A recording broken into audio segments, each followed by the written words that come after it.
এই মুহূর্তে যে আপডেট আপনাদেরকে জানাবো, সনাতনীদের আন্দোলনে কাঁপছে মৌলবাদীরা। হিন্দুদের গর্জনে কিছুটা হলেও, মানে অল্প অল্প করে হলেও পিছু হটছে ইউনূস সরকার। হিন্দুদের আন্দোলনের চাপে ক্রমশ নত হচ্ছে বাংলাদেশ পুলিশ। চিন্ময় কৃষ্ণ প্রভুর প্রতি আচরণে পরিবর্তন। রাতে চিন্ময় কৃষ্ণ প্রভুর কাছে পৌঁছে দেওয়া হয় প্রসাদ। ইসকন মন্দির থেকে প্রসাদ নিয়ে আসেন তার সচিব। ওষুধও পৌঁছে দেওয়া হয়েছে তার কাছে। এবং যেমনটা আপনাদেরকে জানাচ্ছিলাম, সোমবার রাতে চিন্ময় প্রভু তার কাছে প্রসাদ নিয়ে যেতে বাধা দেয় পুলিশ। কিন্তু তারপরেই সনাতনীদের যে বিশ্বজোড়া প্রতিবাদ এবং আন্দোলন, সেই আন্দোলনে কিছুটা হলেও ভয় পেয়েছে ইউনূস সরকার, তা কার্যত স্পষ্ট।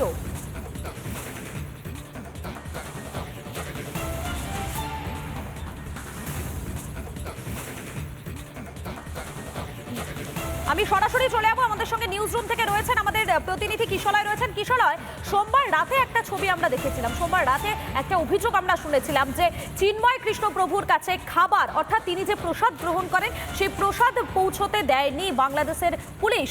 এবং আজকে যে খবরটা পাওয়া যাচ্ছে তাতে কার্যত এটা স্পষ্ট যে হিন্দুদের ক্রমাগত আন্দোলন, ক্রমাগত প্রতিবাদ, এই ক্ষোভ, তাতে একটু একটু করে পিছু হটছে মোহাম্মদ ইউনূসের সরকার।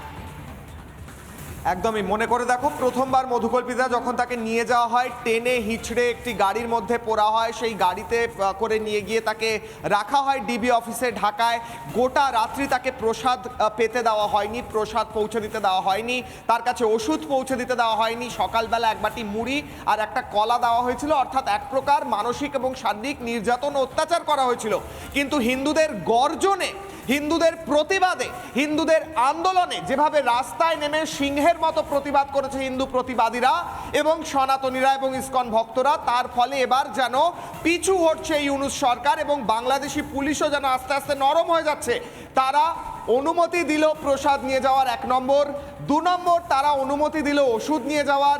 3 নম্বর, এর আগে যে অনুমতি ছিল না, তার সচিব বা তার যারা অনুগামী তাদের সঙ্গে দেখা করার অনুমতি দিচ্ছিল না পুলিশ, এখন অনুমতি দেওয়া হলো তাদের সঙ্গে দেখা করার এবং তাকে ওষুধ পৌঁছে দেওয়ার, প্রসাদ পৌঁছে দেওয়ার।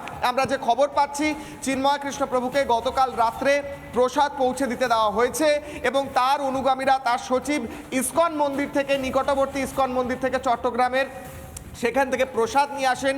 কি কি নিয়ে আসা হয় সেই লিস্ট এখনো আমরা পাইনি, যেহেতু আমরা একেবারে চেক করে, বারবার রিচেক করে একদম সঠিক খবর পৌঁছে দিচ্ছি, তার জন্য সেই খবর কি কি তিনি পেয়েছেন রাত্রে সেটা আমরা আর খানিকক্ষণের মধ্যে দেব। তবে এটা নিশ্চিত করতে পারি যে গতকাল রাত্রে ভালো রকমের প্রসাদ তার জন্য নিয়ে আসা হয় মন্দির থেকে, শুদ্ধ সাত্ত্বিক প্রসাদ, এবং তার সঙ্গে ওষুধ নিয়ে আসা হয়। সেই ওষুধ এবং প্রসাদ তার কাছে পৌঁছে দিতে দেওয়া হয় এবং এই মুহূর্তে গতকাল রাত্রে প্রাথমিকভাবে তাকে নিয়ে আসা হয় চট্টগ্রামের ডিবি অফিসে, কোতোয়ালি থানা, এবং সেখান থেকে বের করে রাত্রিবেলা নিয়ে আসা হয় চট্টগ্রামের জেল রোডে, সেন্ট্রাল জেলে, লালদিঘির পাড়ে। সেইখানে তাকে এই মুহূর্তে রাখা হয়েছে। তার কাছে প্রসাদ এবং সমস্ত রকম যা প্রয়োজন সেগুলো পৌঁছে দিতে দেওয়া হয়েছে। 1 সেট কাপড়ও পৌঁছে দেওয়া হয়েছে তার কাছে, যিনি গেরুয়া পরেন সেই গেরুয়া কাপড় আরও 1 সেট পৌঁছে দেওয়া হয়েছে চিন্ময় কৃষ্ণ প্রভুর কাছে, এমনটাও খবর পাওয়া যাচ্ছে। অর্থাৎ বাংলাদেশি ইউনূস সরকার, যারা জঙ্গিদের সমর্থনে চলে, তারা ভেবেছিল জঙ্গিপনা করে এবং রক্তচক্ষু দেখিয়ে হিন্দুদের পিছের ভয় পাইয়ে রাখা যাবে, কিন্তু হিন্দুদের গর্জনে, হিন্দুদের সিংহনাদে, হিন্দুদের প্রতিবাদে, হিন্দুদের আন্দোলনে, হিন্দুদের চিৎকারে, হিন্দুদের রাস্তায় পড়ে থাকায় তারা ভয় পেয়েছে এবং সেই ভয় পাওয়ার কারণে এবার চিন্ময় কৃষ্ণ প্রভুকে যা সুবিধা প্রাথমিকভাবে দেওয়ার কথা ছিল, মানবাধিকার যেগুলো একদম শুরু থেকে দেওয়ার কথা ছিল, সেটা এবার দেওয়া শুরু করলো মোহাম্মদ ইউনূসের সরকার। একেবারে কিশোর, সেই ছবিটা কার্যত স্পষ্ট হয়ে যাচ্ছে, কেননা একটু একটু করে যতই সময় এগোচ্ছে ততই বোঝা যাচ্ছে মোহাম্মদ ইউনূসের সরকার যে অনেকটাই ভয় পেয়ে পিছু হচ্ছে, সেটা কিন্তু কার্যত পুলিশের এই আচরণেই স্পষ্ট হয়ে যাচ্ছে।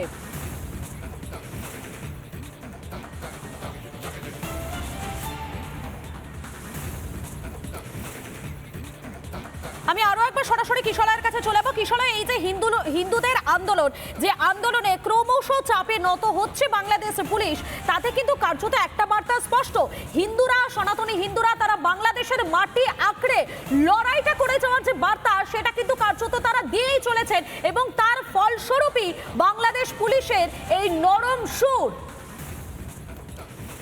মধুকল্পিতা, আর্তনাদ পরিণত হয়েছে সিংহনাদে। আর হিন্দুরা পিছিয়ে থেকে ভয় পেয়ে দেওয়ালে পিঠ থেকে আছে এমনটা নয়, তারা চিৎকার করছে রাস্তায় দাঁড়িয়ে নিজেদের অধিকারের জন্য, প্রতিবাদ জানাচ্ছে নিজেদের অধিকারের জন্য এবং সিংহনাদ করছে, গর্জন করছে। এবং হিন্দুদের গর্জনে কিন্তু শান্তিপূর্ণ প্রতিবাদে ভয় পেয়েছে ইউনূস সরকার। চিন্ময় কৃষ্ণপ্রভু তিনি নিজে বলেন যে নিজের আবেগকে পরিণত করুন শক্তিতে, কিন্তু শান্তিপূর্ণভাবে সহাবস্থান করুন, রাষ্ট্রকে অস্থিতিশীল করবেন না। কি বলেছিলেন তিনি, শুনবো। অনেকটা মরিয়ার কলা ছিল, ওইগুলো তো খেতেই পারি না, আবার নিয়ে চলে আমি এখন ঢাকায়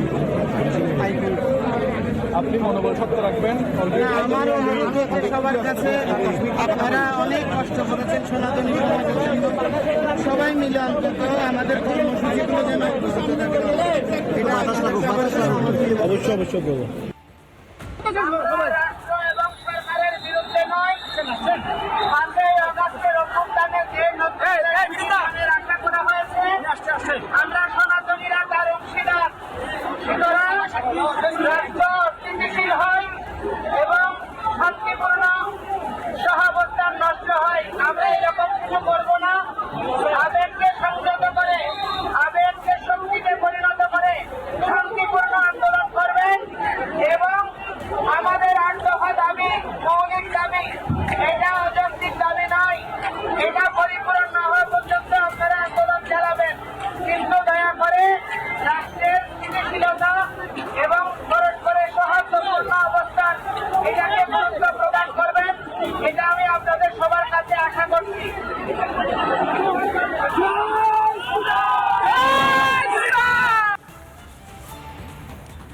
বাংলাদেশে এবং বিশ্ব জুড়ে হিন্দুদের গর্জনে কার্যত ভয় পেয়েছে ইউনূস সরকার, এবং যে মানবাধিকার একদম শুরু থেকে দেওয়ার কথা ছিল সেগুলো এবার দিতে শুরু করেছে ইউনূস সরকার। অর্থাৎ কোথাও ধীরে ধীরে বুঝতে পারছে তারা হিন্দুদের শক্তি। মধুকল্পিতা, একেবারে কোথাও গিয়ে হিন্দুদের এই শক্তির কাছে কার্যত মাথা নত করতে বাধ্য হচ্ছে ইউনূস সরকার, এবং তার ফলস্বরূপই এই ইউনূস সরকারের পুলিশেরই কার্যত সুর নরম।